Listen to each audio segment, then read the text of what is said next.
Doctor कमर चीमा साहब भी हमें ज्वाइन कर चुके हैं, उन्हें भी शामिल गुफ्तगू करते हैं। डॉक्टर साहब, पाकिस्तान का तो ये मौक़िफ़ रहा ही है, लेकिन अब तो अक़वाम मुत्तहिदा ने भी बाकायदा रिपोर्ट जारी कर दी है जिससे मोहर सब्त हो जाती है कि अफ़गानिस्तान आलमी सतह पर जो अफ्यून है उसकी पैदावार का बड़ा मरकज़ है।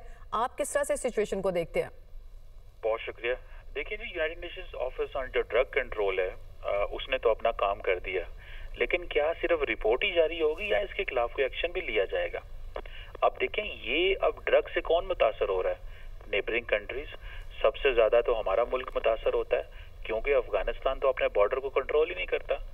दुनिया में जो बॉर्डर कंट्रोल किए जाते हैं वो दोनों साइड्स की अफवाज या जो लॉ इन्फोर्समेंट है वो करती हैं। बॉर्डर कंट्रोल करते नहीं है, दहशतगर्दों को ये पनाह दे के बैठे हुए हैं। नॉन स्टेट एक्टर्स और ट्रांसनेशनल टेररिस्ट नेटवर्क्स का ये हब है। यूएन सिक्योरिटी काउंसिल की रिपोर्ट भी मौजूद है, खित्ते के ममालिक भी कहते हैं अगर ट्रांसनेशनल टेररिस्ट नेटवर्क्स का हेड भी अफगानिस्तान है, ड्रग भी वहीं पे पैदा हो रही हैं, तो सवाल ये पैदा होता है फिर इंटरनेशनल कम्युनिटी की क्या जिम्मेदारी है? फिर क्या इंटरनेशनल कम्युनिटी की जिम्मेदारी सिर्फ रिपोर्ट्स बनाना है या कि खित्ते के लोगों को बचाना भी है? अब आइंदा जो आने वाली नस्लें हैं, अगर वो ये सारी मिथेन और बाकी जो ड्रग्स हैं उससे जो पाकिस्तान को भी देखना है इस चीज़ को कि हमारे जो बच्चे हैं, हमारी नेक्स्ट जनरेशन जो हैं वो इसी चीज़ से मुतासर होंगी, तो इंटरनेशनल कम्युनिटी को इसके ऊपर एक्शन लेना चाहिए और अफगान तालिबान को इस चीज़ पर मेक श्योर करना चाहिए कि जो दोहा में एग्रीमेंट हुआ था, क्या दोहा में एग्रीमेंट करने का मकसद सिर्फ अफगानिस्तान को छोड़ना था या कि फॉर एवर अफगानिस्तान को एक रिस्पॉन्सिबल प्लेयर बनाना था? और अगर अफगानिस्तान एक रिस्पॉन्सिबल मुल्क के तौर पे सामने नहीं आता और वो सारी चीज़ें जो 2002 से पहले भी अफगानिस्तान में मौजूद थी और अभी भी मौजूद हैं, तो फिर पिछले 20 साल इंटरनेशनल कम्युनिटी ने अफगानिस्तान में किया क्या है? तो आज वहाँ से दहशतगर्दों की तरफ से भी खतरा आ रहा है, हमारे मुआशरे को भी उनकी तरफ से खतरा आ रहा है, और स्टिल वो जो है वो एक वहाँ पे जो एक निज़ाम है वो एक मुसल्लत किया हुआ निज़ाम है।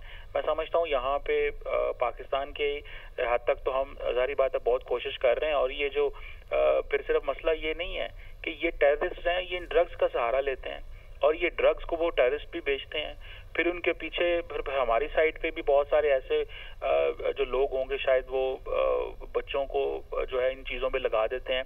तो मैं समझता हूँ कि ये हमें अपने मुआशरों को बचाना है तो अफगानिस्तान को रिस्पॉन्सिबल ठहराना है। हमें हर कीमत पे इंटरनेशनल कम्युनिटी के ऊपर प्रेशर डालना चाहिए कि अफगानिस्तान को रिस्पॉन्सिबल ठहराएं। अफगानिस्तान की लीडरशिप को वहाँ पे जो सोसाइटी है उसको बताया जाए कि दुनिया में और तरह के भी कारोबार हैं, ड्रग्स के अलावा भी दुनिया में काश्त जो चीज़ें होती हैं और बहुत सारी दुनिया में प्रोडक्ट्स हैं जो उगाई जा सकती हैं। सिर्फ ड्रग्स उगा के वो दुनिया में जिंदा नहीं रह सकते, और अगर हमने ये एक्शन ना लिया, हमने दुनिया को सेंसिटाइज ना किया और इसी तरह ये चीज़ें करते रहे, तो मैं समझता हूँ कि ये एक सिक्योरिटी रिस्क है। सिक्योरिटी रिस्क होगा अगर दुनिया ने इस पे एक्शन ना लिया। डॉक्टर कमर चीमा साहब, आप अपना तज्जिया इस पे दे रहे थे, आपका बहुत शुक्रिया।